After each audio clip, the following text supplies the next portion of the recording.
siang teman-teman, kembali lagi dengan saya Muhammad Rizky SH. Dan saya bermain lagi nih di Indonesia Lawyer, lebih tepatnya, dan bertemu lagi dengan abang anda saya, Bang Rendra SH. Selamat pagi Bang. Pagi. Aduh, Adinda ini makin subur aja. ya. Gimana? Apa nih yang mau kita diskusikan, yang kita ingin share, kita transfer kepada masyarakat, khusus para sarjana hukum. Nah, ini penting. penting Bang. Nah, kan saya ingin bertanya Bang, kan banyak sekali nih mahasiswa fakultas hukum ataupun nanti sarjana hukum nantinya. Apa sih jenjang karir akan ditempuh oleh sarjana hukum nantinya Bang? Oke. Apa aja pekerjaan yang akan didapat Bang? Baik. Ini menurut saya pribadi ya teman-teman ya.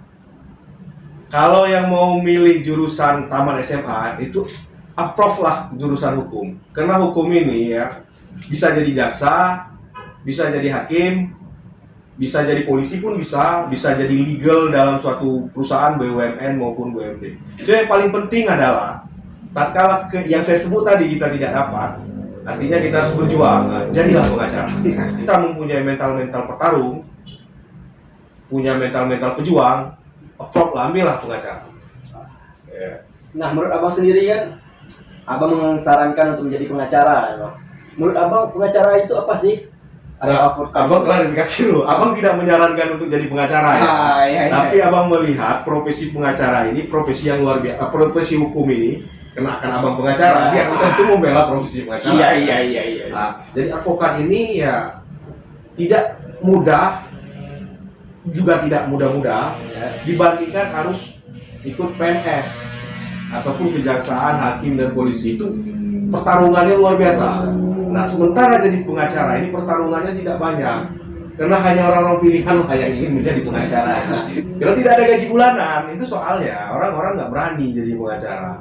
Gaji bulanan nggak ada. Kalau jadi jaksa, hakim, polisi atau kerja di BUMN, BUMD sebagai legal, nah itu kan ada bulanan. Itu. Menurut abang pengacara itu apa sih? Gitu Bang. Pengacara ya.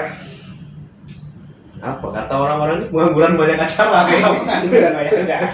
Nah, ya begini ya, kalau pengacara ini yang ada di pikiran abang ya, pengacara ini suatu profesi yang mulia. Kenapa abang katakan? Kita tidak digaji oleh negara satu rupiah pun.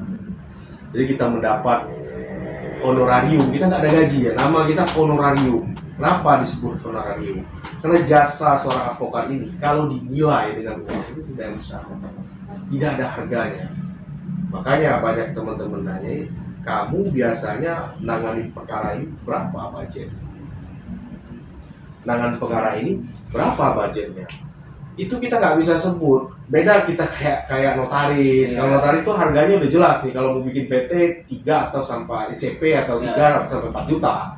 Kalau kita nggak bisa. Kita bisa sampai jutaan, puluhan, bahkan ratusan juta, bahkan ada miliaran rupiah memegang satu perkara. Bahkan ada yang gratis. Itu kan. Jadi masalah itu tuh yang kita sebut tadi itu tidak ternilai, makanya kita tuh honorarium. Nah, tadi kan udah Bang jelasin nih Bang. Untuk menjadi pengacara itu sangat mudah, nggak mudah banget, sulit nggak sulit banget Bang. Nah, proses biasanya kan anak-anak muda yang baru lulus sarjana hukum, advokat ini boleh jujur ya, advokat ini pilihan terakhir. Dia akan coba untuk ya jadi hakim atau jadi jaksa lah. Dua itu profesi yang itu. Atau itu bukan permasalahan gaji. Kalau pengacara ini Dinda, apa ya?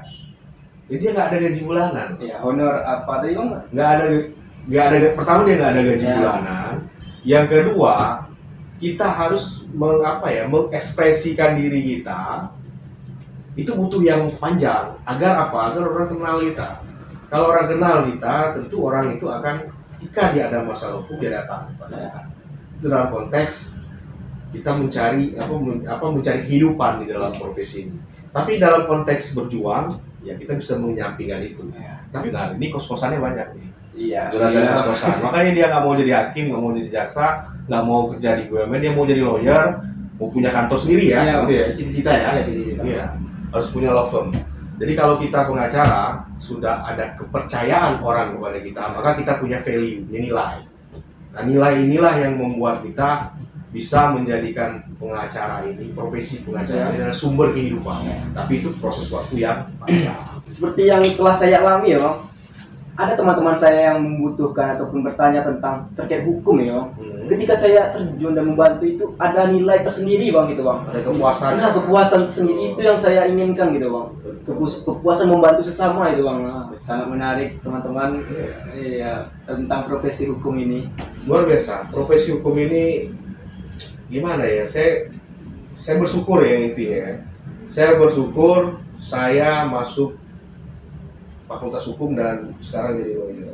Karena jadi lawyer ini kalau kita tekuni, kita serius, ada pilihan. Mungkin saat ini kita, tapi minimal kita dikenal orang. Pengacara ini yang penting itu dikenal orang, tapi yang baik. Makanya pengacara itu yang paling penting adalah reputasi. Ya, mungkin cukup itu aja Bang untuk kali ini Bang. Terima kasih. Dan juga teman-teman, jikalau tertarik, pantengin terus video-video kita ya. Iya. Makasih Bang. Makasih juga.